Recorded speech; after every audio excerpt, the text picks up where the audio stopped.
Salut tout le monde, j'espère que vous allez bien, c'est Gamaël et aujourd'hui on se retrouve pour une vidéo un peu spéciale car vous devez vous demander qu'est-ce que c'est que ça et qu'est-ce que c'est que ça. Ben en fait ça a un rapport avec ça. Tout simplement car aujourd'hui on va faire la vidéo du déballage de l'HTC One X. Donc le haut de gamme de la dernière, enfin le haut du pavé de la dernière gamme de HTC, les One. Et donc qui est principal concurrent du Samsung Galaxy S3 que vous pouvez voir ici. Si vous voulez le déballage du Samsung Galaxy S3 présenté par notre ami Gus ici en semi-direct, et bah cliquez là, vous avez la vidéo donc du déballage, présentation du Samsung Galaxy S3, concurrent de celui-ci ou inversement, hein. Donc on va vous couper ça pour pas vous spoiler. Tac, voilà.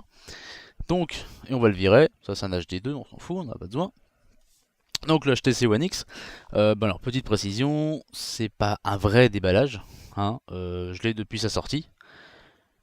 Euh, C'est-à-dire c'est 11, le 10, 11 avril, ouais, sachant qu'il est sorti un mois avant, en Angleterre exactement, au Royaume-Uni pour faire bien. Donc il est sorti un mois avant là-bas, nous en France donc on l'a eu ouais, courant avril, enfin début avril on l'a eu, vu qu'SFR c'est un peu des blaireaux, on n'a pas eu la date de sortie malgré les précommandes, passons. HTC One X donc, dernier né de la gamme One, parce qu'on a le One X, le One V, non le One X, le One S et le One V dans le... Oui le One X, en fait j'ai vu l'écran qui a un peu lagué, ça m'a un peu fait flipper vu qu'il faut savoir que cette vidéo je la recommence, elle a frisé 2-3 fois donc bon, bref. D'ailleurs vous verrez qu'il manque un truc dedans, bref. Donc oui, donc mon téléphone ça fait 4 mois que je l'ai donc depuis qu'il est sorti, donc j'ai eu le temps un peu de me faire la main avec. Donc c'est plutôt une reconstitution du déballage, j'ai tout remis dedans comme c'est, voilà, et on va faire un peu le tour des caractéristiques, mais c'est vraiment, on va pas le tester, on va vraiment voir ce qu'il a comme ça, de base, de quoi il est équipé, ce qu'il vaut, voilà. Donc déjà le premier truc qui moi m'a un peu choqué, c'est la boîte. Non, HTC soigne c'est packaging, bah voilà, d'habitude. Je voulais vous retrouver la boîte de l'HD2, malheureusement je l'ai pas trouvé. Donc j'ai trouvé quelque chose d'équivalent en fait à la finition de la boîte du HD2. C'est la boîte du KF600 de chez LG. Voilà. Alors pour tout vous dire, c'était un peu plus petit l'HD2, mais on avait voilà, une finition, on va dire, similaire. Vous voyez que c'est quand même beaucoup plus joli avec... là c'est légèrement aimanté. Voilà, KF600, KF600 qui d'ailleurs est quelque part, hop, par là. Voilà, ça c'est le KF600. Hop, et on s'en fout. Donc voilà, là on a une boîte d'œufs en fait, tout simplement. Avec un petit four en papier. Voilà. Et donc une boîte d'œufs marquée HTC. Avec 12 autocollants à chaque côté qui valent rien. Et donc quand vous ouvrez hop, la boîte, vous avez donc... C'est rien ce que vous voyez en fait, c'est simplement ça là qui clignote, c'est l'enregistrement. Donc voilà, vous avez ça. Normalement, vous avez un magnifique autocollant, une sorte de semi-protection d'écran, mais elle n'est pas utilisable, c'est pas une vraie protection, mais bon, c'est un petit autocollant translucide marqué en anglais, je suis celui que vous avez attendu. Il y a des coups de lag, hein, là l'écran a frisé chez moi. Voilà, bon, ok, d'accord. J'aime j'aime quand ça foire comme ça, bref. Donc voilà, on a ça. Et hop, on va le voilà, déplacer pour voir un peu donc ce qu'on a dedans. Donc alors ça, qu'est-ce que c'est? Déjà on a une petite carte comme ça qui nous indique en fait comment utiliser un trombone pour voir le petit volet de car c'est une micro SIM, hein. Donc on cède un peu à la mode de chez Apple. C'est une micro SIM. Et en fait on a ça de coller dessus, donc on dirait qu'au dernier moment ils se sont dit ah bah tiens on va quand même fournir ça. Donc voilà, c'est un petit picot. Est-ce que je peux faire la map? Oula oula oula. Alors voilà, c'est un petit picot. Voilà, ouais, c'est du plastoc, c'est de la Lyon, enfin je sais pas trop.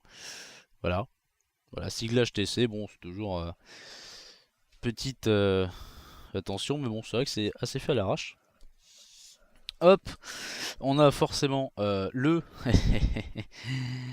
guide de prise en main, hein, que j'ai dû feuilleter, je pense, dans une toute petite pièce, en position assise. en train de faire ce que l'être humain a besoin de faire depuis l'aube des temps. Donc je pense que voilà, surtout après des repas bien chargés. Car c'est le seul endroit où je peux lire des modes d'emploi. Moi, ça me sert strictement à rien, je vois pas l'intérêt, donc bon, voilà. Je préfère apprendre sur le tas. Et puis on a plein de papiers à la con, du genre les garanties, comment contacter HTC un peu partout, Jupiter, Pluton, planète Terre, Amérique, États-Unis, Russie, Corée du Nord, j'en passe, c'est les meilleurs. Les éthiques de SAV, il y en a 4. J'espère que ça ne présage pas des problèmes. Pour l'instant, bah, rien à noter. Alors, on va, hop, le mettre ici. Et donc dedans, qu'est-ce qu'on a? Euh, J'espère qu'en fait, peut-être que les coups de lag, je les vois juste sur le retour, mais qui sont pas dans la capture. Enfin bon, peu importe. Donc qu'est-ce qu'on a là-dedans? On a les classiques kit main libre et chargeur, c'est tout ce qu'on a. On va commencer par le chargeur. Alors déjà juste le câble, le truc le moins bien, enfin le moins bien. Hop, petit plastique. Voilà, donc le câble, ce chargeur USB, enfin USB. Le câble USB, donc ça fait chargeur et câble de transfert en même temps. Petite étiquette HTC, on va le mettre un peu plus près. Hop, donc vous pouvez le voir, quoi, la finition est sympa quand même. Alors ça par contre c'est pas d'origine, hein. C'est voilà, c'est des crocs de félin. Voilà, ça m'apprendra à laisser traîner mes câbles quand je rends visite à ma sœur et donc à ces félins sauvages. Voilà, ne jamais, jamais laisser ces câbles traîner, hein. C'est des grands amateurs de câbles, hein, c'est connu. Donc voilà, donc ouais, une prise USB un peu plus traditionnelle. Ouh, j'ai flou, mais c'est pas grave, de toute façon on va déballer le chargeur. Toc, chargeur, siglé HTC, vernis, laqué, enfin comme vous voulez. Tout nickel, vous pouvez le voir, hein. Il a servi, pourtant il est nickel, voilà. Bon, c'est vrai que ça pète un peu, mais on peut rien dire sur la finition. Bon, forcément il y a des petits stars, comme je dis, il a servi. Voilà. Et le kit main libre, que j'appelle kit main libre Tagliatelle. Pourquoi? Enfin Tagliatelle. Les puristes des pâtes vont certainement me tuer, mais j'aurais jamais à retenir les noms. Alors voilà pourquoi. On va faire une autre mise au point, décidément j'aurais dû mettre mise au point. Voilà. Voilà pourquoi. Il est large et plat. Voilà. Donc c'est un kit main libre, c'est pas juste des écouteurs, on peut décrocher et raccrocher ici, avec le micro, super sensible d'ailleurs, et des écouteurs. Voilà, intra-auriculaire, auriculaire, pardon, sigle HTC, encore une fois, de très bonne qualité, surtout au niveau des basses. J'étais vraiment étonné de la qualité des basses. Donc je m'en sers, on va dire, en appel souvent, en musique moins en fait, je me sers d'un casque en général. Mais bon, des fois c'est bien pratique, bon ça n'a pas non plus la qualité d'intra-auriculaire à 100 € en même temps qui foutrait 100 € dans des intra-auriculaires. Bref, bonne qualité, puis bon, vous avez quand même une bonne distance. Bon, la vidéo relag, hein, donc de toute façon, il n'y a rien de spécial après à la part la prise jack que je suis en train de montrer. Peut-être que vous la voyez, je sais pas, je verrai bien au montage. Donc voilà. Hop, on va ranger tout ça. Toc. Et on va refaire une petite mise au point, ça serait bien. Top, pas trop. Voilà. Donc le téléphone, je l'éteins. Bien évidemment. Et attention, hop, le petit truc, voilà, à pas perdre, ça serait dommage. Et donc désolé encore une fois euh, pour le petit plastique. Voilà. Donc le HTC, voilà, le One X, le voilà. D'ailleurs, ils ont tout prévu. Vous pouvez même, si vous n'avez pas peur du ridicule, pouvez vous amuser à faire des tours de magie avec ce téléphone. Pourquoi? Tout simplement car il réagit à la main de son propriétaire. Regardez bien. Voilà. Donc, vous pouvez même maîtriser la force avec ce téléphone. C'est assez impressionnant. Vous pouvez impressionner vos amis. Sauf qu'en fait, c'est juste HTC qui a prévu un petit trou pour pouvoir sortir son téléphone sans ripper comme un abruti. Allez hop, dégage. Donc, voilà la bête. Super légère. Super grande aussi, hein. On peut mettre hop, on peut mettre le HD2 à côté. Voilà. Bon, le HD2, il s'est pris. Il a vécu, hein. Ça va faire 3 ans que je l'ai. Voilà. Plus grand, plus classe aussi. Moins ma star, là. C'est vraiment. Voilà. En même temps, j'étais bien content hein, quand je l'ai eu. Donc, il fait 13 cm de long sur 7 et il fait 9 mm, moins de 9 mm, 8, 9, 8, 8 d'épaisseur. Et on a une petite finition peau de pêche derrière, c'est vraiment très doux, il paraît que ça se raye. Vous allez voir que non, pas trop. Pourtant, voilà, je mets pas de housse, hein, donc j'avoue que je fous ça dans ma poche comme un gros porc. D'ailleurs, pendant qu'on est en zoom comme ça avec la mise au point, on va profiter pour faire le tour du propriétaire. Donc, qu'est-ce qu'on a? Alors, en premier, on a l'écran. Un écran de 4,7 pouces. Tactile, capacitive, bien évidemment. C'est du Super LCD 2 HD, enfin bon, une nomination à la con. Par contre, la résolution est beaucoup plus intéressante, c'est du 720p, donc 1280 par 720. On a vraiment, au niveau de l'image, c'est quand même un truc de taré. L'image relag, mais c'est pas grave. Donc ouais, au niveau de l'image, c'est vrai que luminosité, contraste, couleur, etc. C'est même pas trop saturé. Des fois, ça fait trop HD. Et là, non, ça rend bien, c'est vrai. Donc c'est vrai qu'il est très grand. Donc après, hop, on a, on va commencer par le début. On a donc le petit bouton physique pour l'allumer, puis le sortir et le mettre en veille. La prise jack traditionnelle, un premier micro, ça c'est que pour la vidéo. L'écouteur en appel, je vais y arriver. Capteur frontal, mais là je me perds. On va faire la tranche. Donc ça c'est l'USB.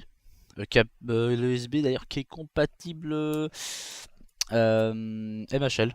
Donc micro HDMI si je dis pas de conneries, via un adaptateur qui n'est pas fourni, pas fourmi. Ici on a le micro, lui pour les appels, donc les deux fonctionnent quand vous filmez en stéréo. On a ici volume du son, en haut et en bas. Derrière on a la petite enceinte, très bonne qualité, en plus certifié Beats Audio, mais je vous assure qu'il y a une bonne qualité. Capteur de proximité. En parlant de capteur, le capteur, décidément, de 8 millions de pixels avec flash. Alors oui, le capteur, peut-être que 8 millions de pixels, vous dire ouais mais c'est pas énorme, etc. Sauf que HTC n'a pas mis l'accent sur la course aux pixels, contrairement à Sony Ericsson avec ses 12 millions, ou Nokia qui je crois que c'est 40 millions de pixels, et bon c'est interpolé, bref. Non, ils ont vraiment mis ça sur la qualité.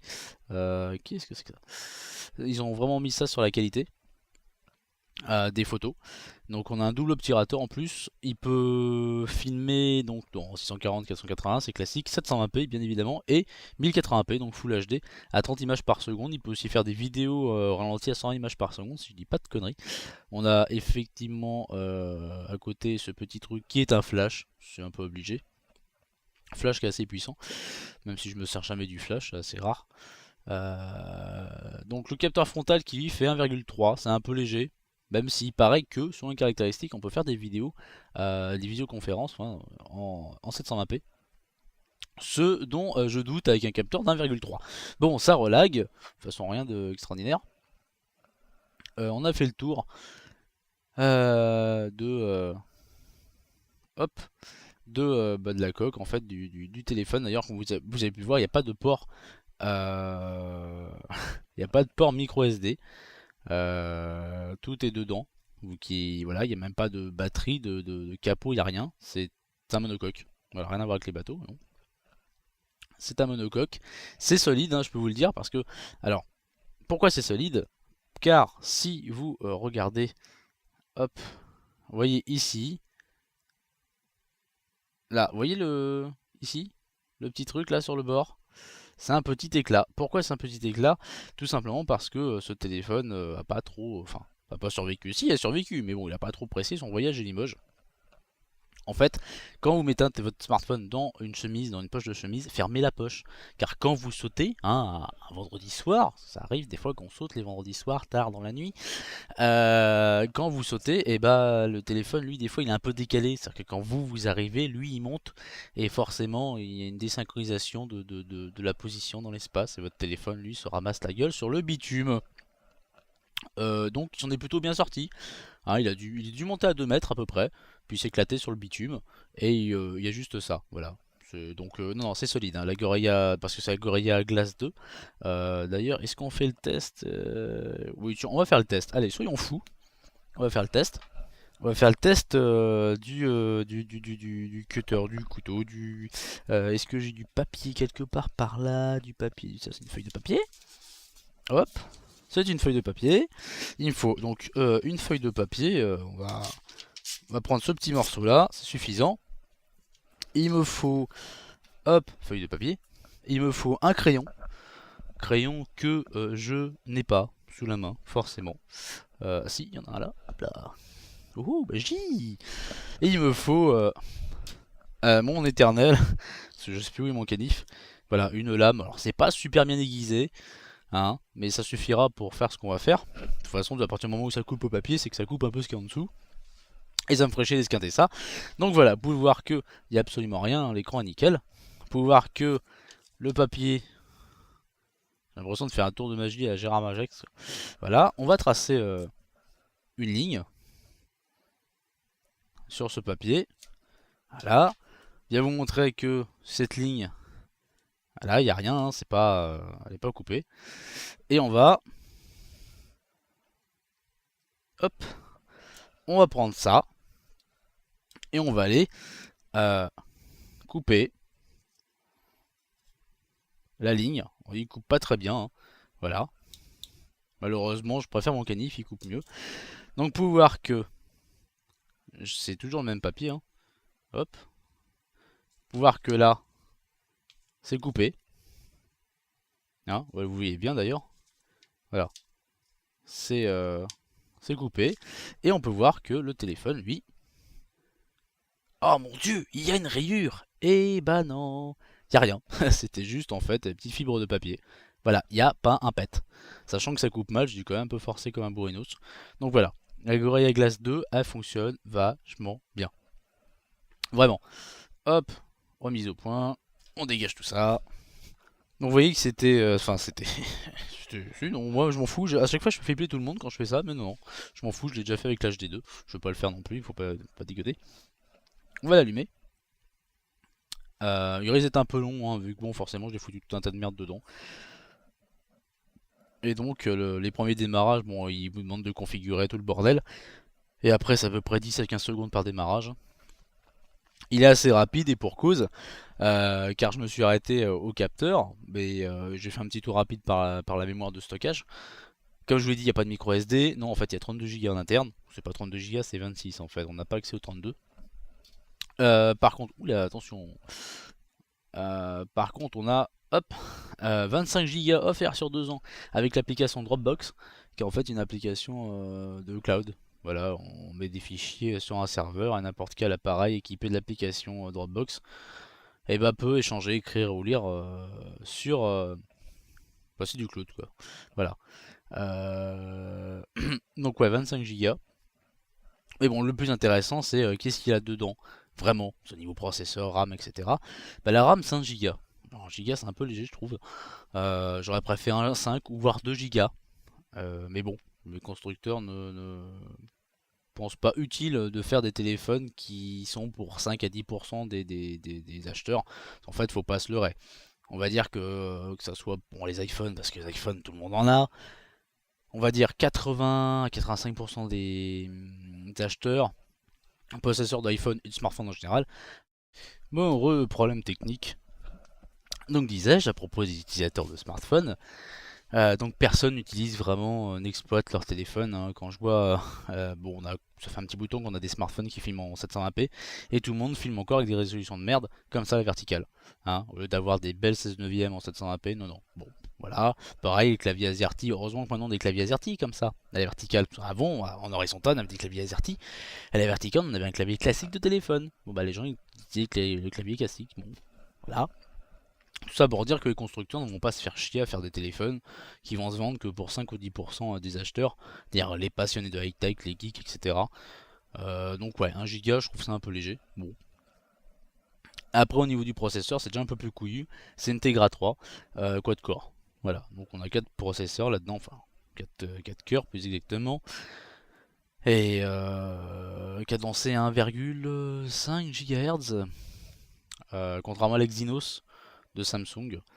Donc là, c'est pas HTC qui fabrique son, voilà, qui fabrique, pardon, son processeur, contrairement à Samsung.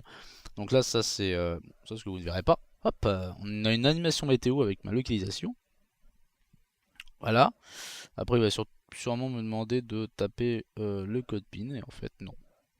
Voilà, il me fait un joli chargement. Donc ouais, Integra 3. Petit processeur qui équipe déjà, je crois, une ou deux tablettes.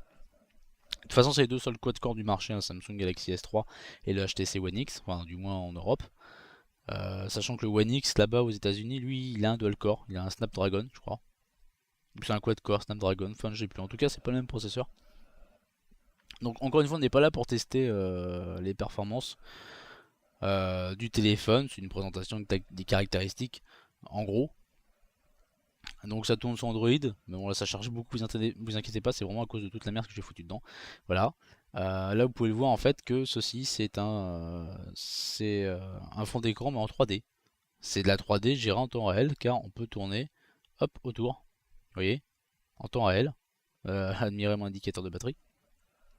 On peut vraiment tourner en temps réel, hop autour. Voilà. Donc c'est Android 4.0. Sandwich. Bon, désolé, je casse cette musique, j'adore. Enfin non, c'est la 4.1, c'est Jelly Bean, mais bon, j'en suis à la 4.0.1.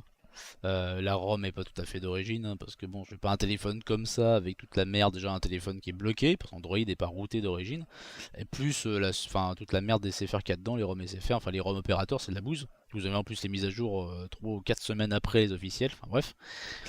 Les mecs qui font ça par passion sont beaucoup plus réactifs. Peu importe, ça change rien visuellement. Donc on a la surcouche Sans d'HTC qui avait déjà sur l'HD2 qui lui tournait sur Windows. On voyait pratiquement pas Windows. Donc c'est super réactif. Android est réactif, la surcouche est réactif. Après, qu'est-ce que. Après, on va rentrer vraiment dans les données, dans le software en fait. Moi, je voulais vraiment m'arrêter à tout ce qui était vraiment caractéristique de base. Forcément au niveau des formats, il lit à peu près tout, hein. En audio, il lit du AAC, du AMR, du MIDI, du MP3 web, enfin tout. En vidéo MP4, il lit du 1080p forcément. J'avais mis un film en 1080p, il le lit sans problème. Désolé s'il y a des petits coups de lag. Donc voilà, c'est.